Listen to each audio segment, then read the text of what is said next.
Hello everybody. Today I'm going to test a couple of GoPros. I have a GoPro Hero 8 and the GoPro Hero 5. There's a little difference between these other than just the series of camera. The GoPro Hero 8 is running on a USB connection on an app from GoPro. The 7 is running on an HDMI adapter. Now I've got these two cameras about 5 inches apart. And the Hero 5 is about an inch taller just because of the mounting system that's on it. It's in a different kind of case, so it's a little bit taller, so the perspective is a little different between the two cameras. Other than that, they're the same distance from me. With the GoPro app, this works on the Hero 8, 9, and 10. Everything earlier than that, you're going to have to use an HDMI cable. Actually, I'm not seeing that as a huge disadvantage. The Hero 5, since I'm running it through an HDMI cable, I'm able to get to all of the settings in the camera. The Hero 8, running on the USB cable, I've got a few options. There's a preference menu, and I can choose 1080p or 720p, and then I can choose wide, narrow, and linear on the lenses, and I've got both of these set at linear so that it was fairly comparable. As far as the wide angle, this one doesn't have access to super wide through the app. The Hero 8 does not have access to the super wide through the app. Those are the primary differences, and I'm running the Hero 8 on a Mac. I'm running the Hero 5 on a PC. For those of you that haven't ever seen what I'm doing here, I'll just show you real quick. I've got the Hero 8 mounted here. The Hero 5 is mounted here. I have one monitor, and as you can see, I am currently testing quite a few different webcams just to see what they do, and I've got another one stashed on another PC somewhere. And this is, they're both on the same monitor, and I'm using the Logitech Flow to control everything. So I'm using one mouse and one keyboard, which is fantastic. And then when I'm done with the videos, I'll throw another little clip in here to show you how I deal with that. That'll be toward the end of the video. The case that I have the Hero 5 in, I have another case just like this for the Hero 8. It's just not in it right now. Now, I'll let you listen to just a tiny clip of the audio from the Hero 5.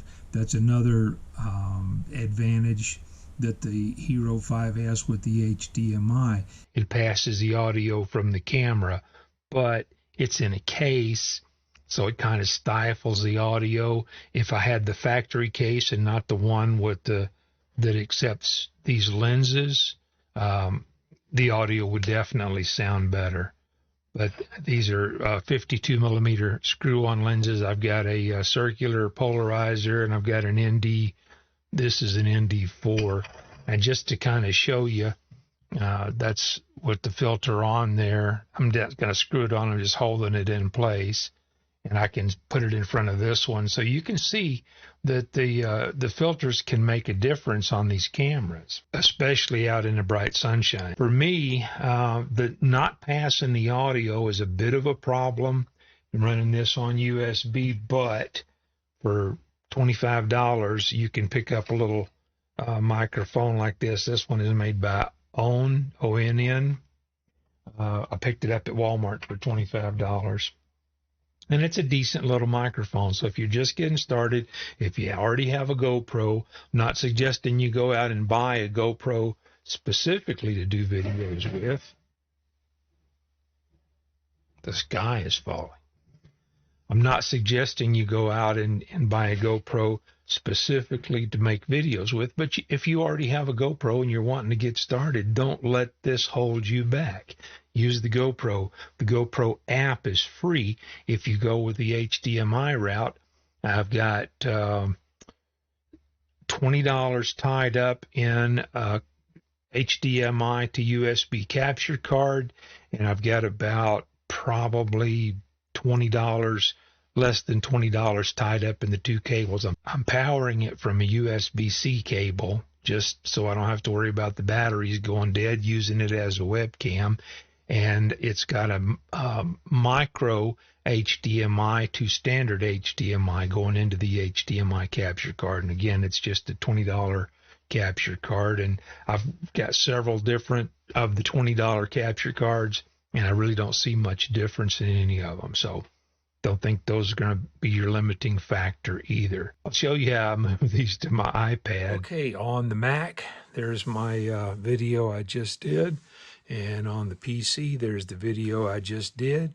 And all I've got to do is come over, right-click on it, and ask it to copy, and then come over to the Mac. And this is what Logitech Flow is doing for me. Get over on the Mac and right-click and click Paste. Now it's going to tell me it's the same file because both of these were done today at the same time. And it gives me a little progress bar, and it moves the second file over to the PC, and then we're all done. I'll transfer these using AirDrop to my iPad and edit this with LumaFusion. Hey, if anybody's still here, I'm going to throw a couple of videos up over here. You can check one of those out. I've got some stuff on some of the cameras that I've done in the past. And if anybody's still here, I appreciate it. I'll either catch you in one of those videos or I'll catch you down the road.